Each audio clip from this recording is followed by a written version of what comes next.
At the entrance, she said, "Take care of it for a week." I was puzzled. "What are you talking about?" Suddenly, my self-centered sister-in-law called me. She had left her baby in an eco bag at our entrance, but I had moved out yesterday. As soon as she heard my reply, my sister-in-law started shouting, "I'm overseas. Find it now." I rushed to the house I lived in by car, but the baby was nowhere to be found. I thought I need to call the police. With trembling hands, I took out my cell phone and was about to uncover a truly terrifying fact. I married Scott 10 years ago, and we lived together. We wanted children, but were not blessed with any. Before I knew it, I was 38. My younger sister-in-law, Lindsay, who was 5 years younger, often took advantage of me. Her husband was a president, and my husband worked for his company, which she used to her advantage. It was commonplace for her to ask me to run errands, only a 10-minute drive from our house. Moreover, since she got pregnant, she called me more often, even making me clean the house and prepare dinner. Even though I loved taking care of people, I told my husband that she was being too selfish. But he asked me to keep looking after her for a while, saying, "I'll talk to her about it." "Sometimes sorry, but please help her out," he'd say. It seems my husband was under her husband's influence. So I reluctantly went to Lindsay's house whenever she called. "Ah, my stomach is heavy," she'd say. "Hey, Michelle, don't just sit there. Get the TV remote." What? Although she was only 3½ months pregnant, her belly seemed to be showing more than it should. However, she was naturally plump, so I kept my unnecessary thoughts to myself. "Wouldn't it be better for a safe delivery if you moved around a bit yourself?" I suggested. "Don't give me advice when you've never been pregnant," she snapped. "This baby is going to be our future son. What's wrong with taking good care of him?" She slouched on the sofa, never dropping her arrogant attitude, which gradually wore on my nerves and stressed me out. But when I questioned whether the gender could be determined at 3½ months, she flared up in anger. "You have an old brain. Nowadays, civilization has advanced so much that you can find out the gender right away," with Lindsay insisting as if it were the most natural thing. I didn't feel like arguing back and just listened to her complaints wearily. "You're just jealous because you can't get pregnant," she accused. "It's really bad for the baby's prenatal education. If anything happens to this baby, it's your fault." Eventually, she started using the unborn baby to threaten me. It became suffocating to be with Lindsay, and I continued to go home sighing after quickly finishing what I needed to do. When I talked to my husband after returning from work, he soothed me, saying, "Just bear with it a little longer." Still, I felt uneasy as I went on with my life because it was painful to keep feeling this way. I made excuses whenever Lindsay called and kept refusing her. Then Lindsay complained to my husband that I was being mean to her, which left me completely at a loss. Even if I said I was busy, she wouldn't listen and kept calling me. Eventually, I had to answer the phone, and she screamed in a piercing voice, "Michelle, is it okay if your brother's position at the company gets worse? You haven't forgotten that my husband is the president, right?" My husband was always gentle and kind with the sole intention of not causing him trouble. Feeling like I had no other option, I found myself at Lindsay's place more often. As time passed, Lindsay gave birth to a boy a month before her due date. Moreover, the baby weighed over 140 ounces. Isn't he too big for being born so early? I wondered, but having never been pregnant myself, I assumed it might be possible and accepted it.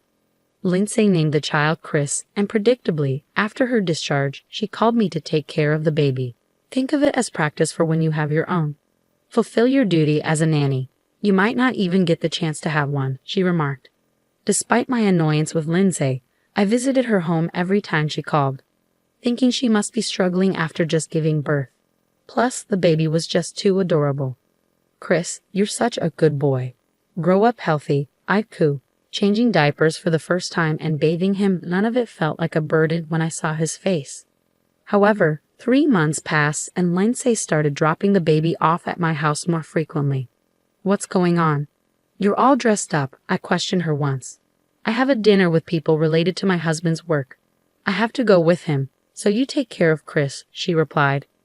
As she regained her strength, I realized how busy a president's wife could be, and I diligently took care of the baby. However, the frequency of Lindsay leaving Chris with me started increasing. "Thanks for today. Isn't this too much?" You're not just accompanying your husband, are you? I asked her one day. Right now, my husband is handling an important business deal, and I'm helping out. You should help too. Lindsay raised her voice, forcing the child on me before quickly leaving. With doubts about whether she was really any help, I couldn't just ignore the baby in front of me, so I took care of him as needed. However, one day was different. When I changed his diaper, Chris had diarrhea. He was energetic and didn't have a fever, so I kept the room warmer than usual to keep him from getting cold. In the evening, when Lindsay came to pick up Chris, I told her about it. She confronted me loudly, accusing, "You useless thing. You did something to Chris out of spite, didn't you?" I shook my head, denying it, just as my husband Scott came home. "What's all this noise in the entryway, Scott?" Lindsay's voice softened, and she started crying, despite always using harsh words towards me. "I understand your feelings, but Michelle doesn't have much experience with child rearing. It might have just been a bit cold today. I'll apologize, so please forgive her," my husband defended me. But I was puzzled as to why I had to apologize when I hadn't done anything wrong. Feeling frustrated, I sent Lindsay and Chris off while preparing dinner in low spirits. Suddenly, my husband became serious and pulled a letter-sized envelope out of his bag. "Michelle, there's something important we need to talk about." "Dinner can wait. Please have a seat," he said, spreading out the documents on the table. The words he told me were hard to believe, especially since I hadn't imagined anything like it. However, understanding his firm resolution, I quietly nodded. A week later, while I was unpacking some boxes, Lindsay called. "I left a bag at your entrance, so take care of him for a week," she said abruptly. "What? What are you talking about?" I responded, confused. "Don't play dumb. It's my baby, of course." "You've already brought him inside, haven't you?" she accused. After hearing the full story, it turned out that since I was not at home, she had put Chris in an eco bag and hung it on the doorknob. Panicked, I said, "Wait a minute, we moved out yesterday. We're not going back to that house. Please go and pick up Chris right away." However, Lindsay didn't believe me, accusing me of lying again. When I insisted it was true with a serious tone, she suddenly panicked. It turned out she had left Chris 5 hours ago. Moreover, I was shocked to learn that she was currently on an overseas trip. Despite it being spring, it was still a chilly day without much warmth. "Go pick up Chris now. Hurry up," she demanded. More worried about the baby than angry at Lindsay's attitude, I immediately drove off. An hour later, I arrived at our old house and checked the entrance, but there was no sign of Chris. I scoured the garden and asked the neighbors, but no one knew anything. There were no signs of an echo bag, no crying heard. What's going on? Feeling futile without any clues, I was about to call the police when my phone rang. "What? What did you say?" The content of the call was so shocking that I was left speechless. After ending the call, I was so stunned that I just wandered around in a daze until Lindsay called. "He was in the eco bag hung at the entrance, wasn't he?" she asked urgently. "Oh, he's not there. I can't find him anywhere," I replied. "Seriously, this is bad. If we don't find Chris, my husband might divorce me. It will be your fault if we don't find him." Lindsay's voice trembled over the phone, revealing her panic. Realizing there was nothing else to be done, I offered to report to the police and ask for help. But Lindsay adamantly refused, fearing it would become a big deal and her husband would find out. "Chris's safety is more important than your reputation. Chris is just a tool to extract money from my husband," she revealed selfishly. Unconcerned about me, I could hear Lindsay talking with someone she was with. After a while, Lindsay lamented, "This trip is ruined. I couldn't get a flight today, but I'm coming back tomorrow. Don't tell my husband anything. If you find Chris, contact me immediately. I'll do what I can." After hearing my response, Lindsay seemed satisfied and hung up the phone. The next day, as I waited for her at the airport, she appeared arm in arm with a man. Seeing me, she approached with a displeased look. "Michelle, what are you doing here? Did you find Chris? I came to tell you something important. Chris has gone somewhere you can't reach." "It's too late," I said with a downcast and sad expression. Lindsay began to panic. "You're lying. What am I supposed to tell my husband, you useless thing? Find a baby that looks like him right now," she demanded, enraged and devastated. "How can you say that? Are you even a mother?" Overwhelmed with anger and sadness, tears started to flow. However, I quickly wiped my tears and firmly met her gaze. "Instead of looking for a similar child, talk to this person," I said. As I said this, a woman who had been hiding behind me, wearing her hood deep over her face, shook herself. Not just Lindsay, but the man with her started trembling. Yes, this woman was the wife of Lindsay's affair partner. The man was too shocked to move, and as his wife confronted him, yelling, "You scum, I'll knock some sense into you," he pleaded pathetically, "Please forgive me." But his wife was unforgiving, telling him to bite down hard, and then she slapped him back and forth. The force was so tremendous that passers-by stopped in their tracks. She left the man, who had collapsed while clutching his cheek, and then turned to face Lindsay. Lindsay quickly stepped back and began to speak rapidly. "Listen, don't get it wrong. We're not in that kind of relationship." "What?" "Hey, Michelle, stop recording with your smartphone." Despite her attempt to deceive, seeing me holding up my smartphone to record the scene, Lindsay snapped back. However, I continued to record. I remained calm. "Then how do you explain this?" I pulled out an envelope I had brought with me containing emails between Lindsay and her affair partner, as well as cozy photos of them I found on social media. Lindsay attempted to forcibly take these from me, glaring menacingly. "Snooping around like that is the lowest. How did you find his wife's contact information?" "I actually met his wife by chance," I replied. "When I saw Lindsay's affair partner on social media, his face seemed familiar. After racking my brain, I realized he was the husband of the woman who works at my regular hair salon. He too was a hairstylist, but unlike his wife, who was successful and owned several shops and was skilled in a technique she was known for, he was known for not working and just playing around. He was a typical husband sponging off his wife. When I told his wife about Lindsay's affair trip, she said, 'I've reached my limit. I'm joining in.' She came with me, usually gentle and kind. I was honestly surprised at how terrifying she could be when angry. Such a playboy hairstylist couldn't stand up to his wife and kept rubbing his hands together like a fly, repeatedly begging, 'Please don't divorce me.' Watching her steadfast refusal, I felt a strong resolve. Moreover, was Chris born from the affair? I continued. "What? Don't just make things up without proof," Lindsay snapped back. "But he was born a month early and weighed over 140 ounces. That's definitely too big. You've been fudging the weeks, haven't you?" While saying this, I pulled out another envelope and showed her the documents inside. One was a maternal and child health handbook, and another document proved that Lindsay's husband was not Chris's biological father. "You play dirty. But if I tear this up, it's like nothing ever happened," Lindsay declared, snatching the DNA test results from my hand and tearing them up on the spot, looking pleased with herself. She probably thought she could get away with it, but that wasn't going to happen. "You better talk directly to the person who gave me these documents." I turned my smartphone towards Lindsay, and she opened her eyes and mouth wide, as if she was about to scream. No wonder. The screen showed Lindsay's husband. I wasn't recording. I was on a video call with Lindsay's husband. "Lindsay, you lied about going to your parents' house and deceived me," he said sternly. "Well, so you know," she stammered, not making any sense in response. Standing in front of her, I slowly began to speak. "Listen carefully. I'm going to explain everything one by one. A week ago, her husband, suspecting something, had requested a DNA test between himself and Chris.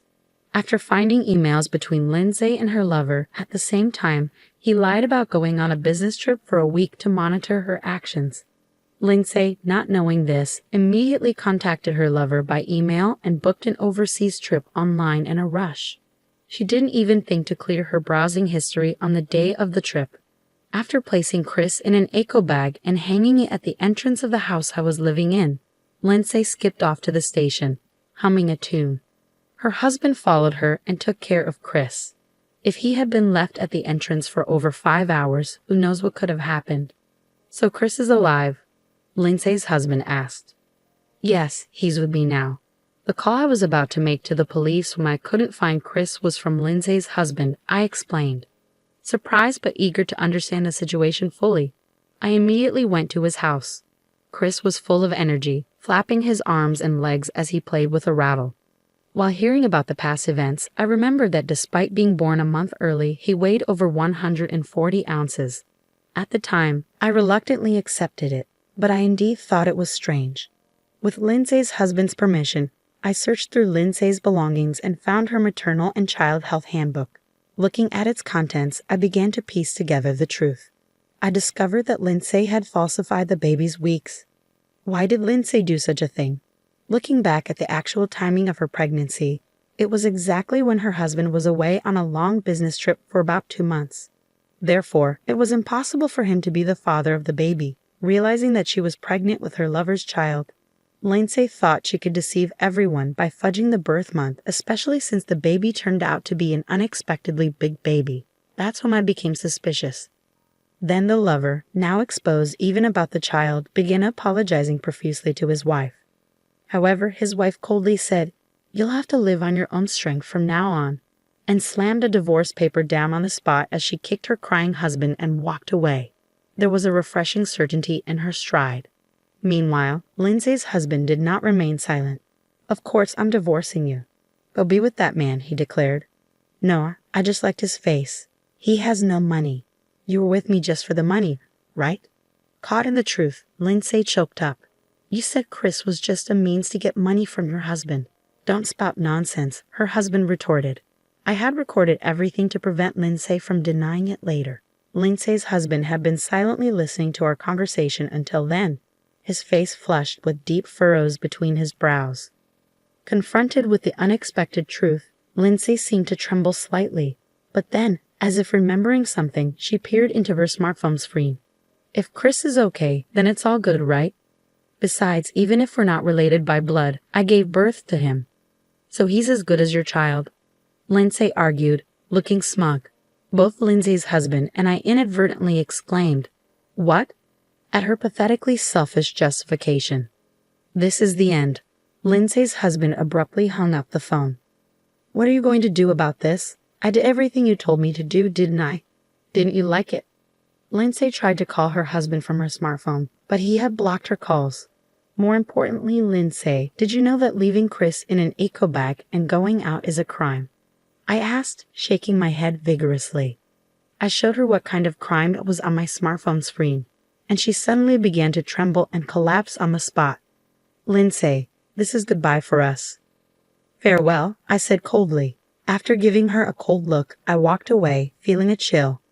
When I turned around, Lindsay's eyes were bloodshot, and her brows twitched as she made a terrifying face. "I'll tell Scott this happened because you moved without telling me," she shouted, desperate. "It was my husband who decided to move because he pitied me being exploited by you. He knows everything about this incident too. He said he never wants to see you again." Thinking her brother was her last ally, Lindsay screamed loudly when she realized he had abandoned her. It's incredible how selfish one can be, never once thinking about Chris. This is no time to cry. Go pick up Chris right now. If I'm getting divorced, I don't need the baby. What kind of person are you? I retorted. I will never forget what you just said. Chris will never go back to you, no matter what. Having declared my separation from my hopelessly awful sister-in-law, I walked away with a firm resolution in my heart. Later, I reported the incident of Lindsay abandoning the baby to the police.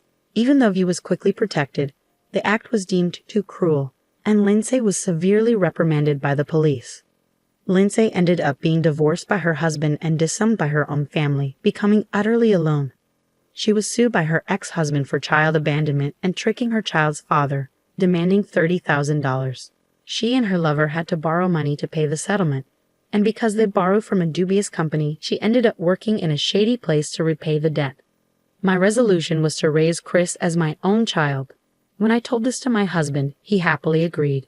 Oh, I almost forgot to mention, I am also expecting a new life. I will raise these children carefully so they can live freely and happily.